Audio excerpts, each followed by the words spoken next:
Hello movie lovers, నమస్తే, welcome to సినీ దావత్. బాబు, ఈ సంక్రాంతికి 5 సినిమాలు రిలీజ్ అయ్యాయి.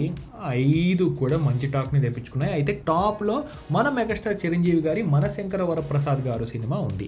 ఈ సినిమాకి దర్శకుడు మన అనిల్ రావిపూడి. సో అనిల్ రావిపూడి ప్రతి సంక్రాంతికి వచ్చి హిట్ కొట్టేద్దామని ఫిక్స్ అయిపోయారు. మన రీసెంట్గా జరిగిన మీడియా మీట్లో కూడా, సక్సెస్ మీట్లో కూడా, ప్రతి సంక్రాంతికి ప్రేక్షకులు నన్ను ఆదరిస్తున్నారు కదా, మాకు ఒక హిట్ ఇస్తున్నారు కదా, ఖచ్చితంగా ఆ హిట్ని నేను కొనసాగించాలి అంటూ నెక్స్ట్ సంక్రాంతికి ఖచ్చితంగా వస్తున్నామని చెప్పేశారు. అయితే హీరో ఎవరు, ఏంటి, ఏ ప్రాజెక్ట్ అనేది చాలా వరకు డైలమాలో ఉంది. అయితే మాకు ఒక మంచి ఇన్ఫర్మేషన్ వచ్చింది.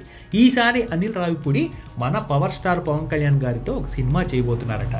ఈ సంక్రాంతి 2027 సంక్రాంతికి ఖచ్చితంగా పవర్ స్టార్ పవన్ కళ్యాణ్తో ఒక సినిమా అయితే చేస్తారని ఒక టాక్ అయితే వినిపిస్తుంది. ఇదే నిజమైతే ప్రస్తుతం మన శంకర వరప్రసాద్ గారు 300 కోట్ల పైగా క్రాస్ని కలెక్ట్ చేస్తూ ఇంకా దూసుకెళ్తోంది.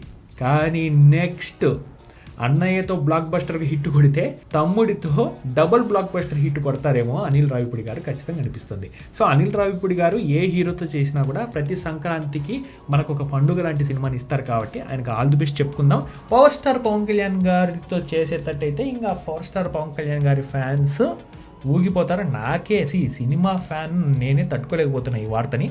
సో మీ అభిప్రాయాలు ఏంటి? ఇది నిజమైతే ఎలా, ఖచ్చితంగా అవ్వాలని కోరుకునే వాళ్ళు ఎంతమంది ఉన్నారు? మీ అభిప్రాయాల్ని కమెంట్ సెక్షన్లో పంచుకోండి. Thank you.